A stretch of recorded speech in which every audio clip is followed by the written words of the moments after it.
Je suis Nana Nehru Bébé Magloire, ingénieur spécialisé en génie électrique, énergétique, énergie renouvelable, issu de la fondation 2IE. Je suis cofondateur et directeur général de l'entreprise Access Services Énergétiques, qui est une entreprise spécialisée dans l'accès à l'énergie en milieu urbain et milieu rural. L'entreprise est l'œuvre d'un consortium des anciens élèves étudiants de la fondation 2IE, soucieux, qui ont été soucieux de mettre ensemble leurs compétences au service du Burkina Faso et de l'Afrique en général. Et l'entreprise est structurée en 4 départements, qui est le département énergie solaire, le département biomasse énergie, le département électricité industrielle, électrification rurale et le département efficacité énergétique et froid et climatisation.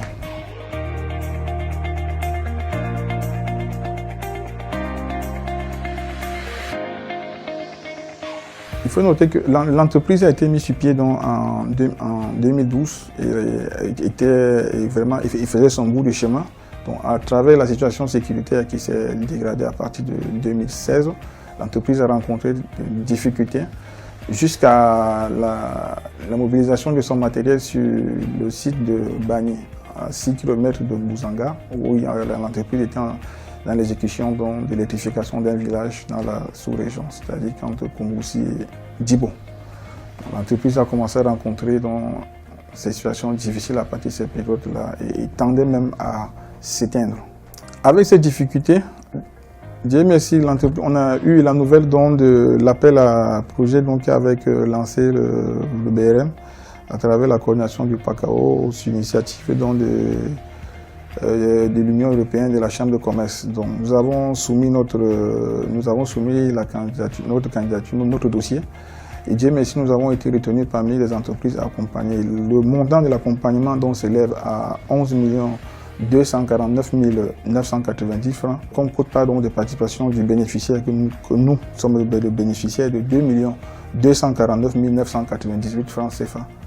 Donc, soit un apport d'accompagnement du PACAO de 9 millions de francs CFA.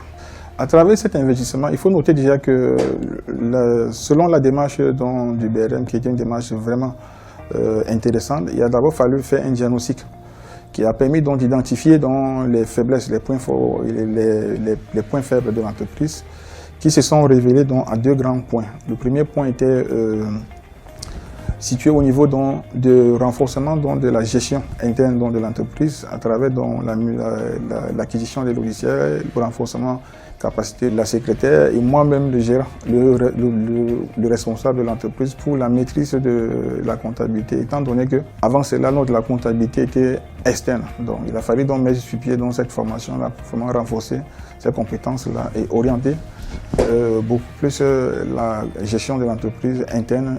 Et maintenant, le deuxième volet a servi dans l'acquisition du matériel. Cela nous a permis d'acquérir l'analyseur de réseau, les caméras thermiques. On a aussi acquis des multimètres de haute qualité et efficacité pour les mesures d'un courant alternatif et courant continu et autres paramètres. On a également eu l'anomètre qui nous permet de mesurer la vitesse du vent et faire des mesures dans le cadre d'activités d'audit électrique et énergétique. Ces investissements aujourd'hui nous permettent déjà, comme on l'a dit dans le premier volet, de bien maîtriser la gestion interne. Ça, c'est ce qui est très intéressant. Et de deux, maintenant aussi dans l'acquisition du matériel qui nous permet de mieux nous positionner dans la nouvelle orientation dont nous sommes donnés actuellement pour le fonctionnement de l'entreprise qui se spécialise de plus en plus dans la mise en œuvre des grands projets solaires, c'est-à-dire que des centrales solaires et la construction des lignes. Aujourd'hui, cette acquisition du matériel nous a permis aujourd'hui d'avoir une position confortable auprès d'un partenaire avec qui actuellement nous collaborons dans le cadre de la mise en œuvre du projet YILEN, volet construction des centrales solaires. Avec ces investissements, aujourd'hui, l'entreprise commence à avoir un nouveau sourire, à travers ces investissements. Et nous ne pouvons que dire merci à l'Union européenne, merci à la Chambre de commerce, merci à la coordination du PACAO, merci au BRM pour cette initiative qui aujourd'hui nous donne un nouveau souffle et nous permettre de vraiment nous mettre à niveau et d'être à nouveau compétitif sur le plan national, sur le plan sous-régional et sur le plan Afrique en général.